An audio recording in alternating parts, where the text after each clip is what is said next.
You are watching CBSN's live coverage of the GOP convention, and protests have broken out in Cleveland during the second day of the Republican National Convention that is taking place right here. Our DeMarco Morgan is outside in Cleveland's public square, right in the thick of those protests. DeMarco, what is the scene like where you are? What are police doing to keep those protests peaceful? Well, Vlad, things are pretty much cleared out here in the square. Just about an hour ago, there were hundreds of people, if not thousands, who pretty much packed this entire square. You can see behind me the Westboro Baptist Church. They are still having a protest here, and you have officers who have been doing a really good job with this technique that they're calling split and move back. When you have two opposing sides, two opposing organizations out here, clearly things could get heated, as they did just about an hour ago. What they do is they move the bikes in first, and then the officers who are on foot, and they start to split, separate the crowds to keep something from happening, and it worked. Again, this entire place was filled to capacity. Things started to get out of hand.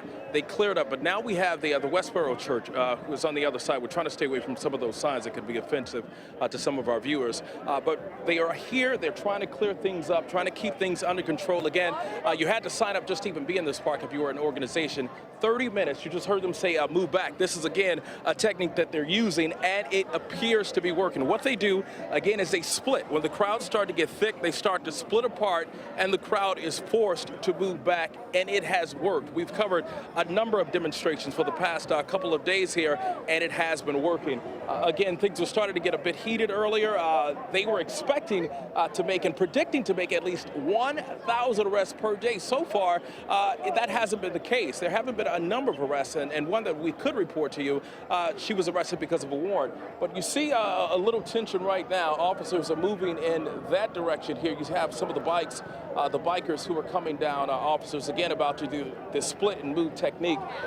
Most of the time they have been inside the square, but they have clearly pushed everyone to the sidewalk. You have a number of opposing organizations, and if you see these guys, I'm not sure if we can get them, Terrence, my photographer here, there are some protesters that keep their faces covered with bandanas. They are called the Cleveland Anonymous here, Cleveland Anonymous, and what they are known for is causing trouble, disturbing police, and we've actually spoken with them, so that's confirmation and true information coming directly from the horse's mouth. Their job is to clearly cause alarm with police, to be looked at and viewed as suspicious with covering their faces, and they like to start a little trouble and then leave the scene. They are here now, and just yesterday when they were here for one of the protests, cops were actually following them, I mean, throughout the entire downtown area. And when I say a large number, you at least had about 100 or 200 cops, no exaggeration,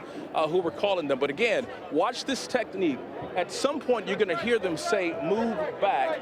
These are the bikers here who have been doing a pretty good job, and you see state troopers who are representative here, of course, in Ohio, but also from across the country. What they do is they put the bikers in the front first, then they have the state troopers who are behind, and then you have other law enforcement officers as well, and they say move back. They clear it out, and it is interesting and something to see, Vlad, but I can tell you this, no one has been injured so far. That is the good thing. People are getting an opportunity to voice their concerns, their opinions, and that's what it's all about. People definitely, whether you agree with their opinions or not, people having the right to say what they want to say and being allowed to have that space to do so. Vlad, back to you. DeMarco, before I let you go, so it's good news that people haven't been hurt in these protests. I wonder, though, have police made any arrests? And you may have said that during your report. I know it's loud where you are. It is loud where we are right now. Music is playing in the background on the floor of the convention. But I want to just be clear for our viewers. Have police made any arrests at all? Not at all today, not that we have seen. Yesterday they made one arrest, and I told you that was because a woman had a warrant out for her arrest, so she was arrested. She was one of the protesters. Not sure how they were able to get that information and find it out so quickly to put that woman under arrest. But we haven't seen any arrests take place so far here in Public Square. The officers have been very kind, very nice to people, even those who have been shouting in their faces and saying some demeaning comments and all of that stuff. They have been very nice and very kind and just trying to keep the peace. And again, we've seen a number of protests, so it appears that their methods, their techniques are starting to work. They're working. They have been working for the past couple of days. All right, DeMarco Morgan reporting live from the scene at Public Square, where there are protests breaking out in that area right now. DeMarco, thank you very much for your report.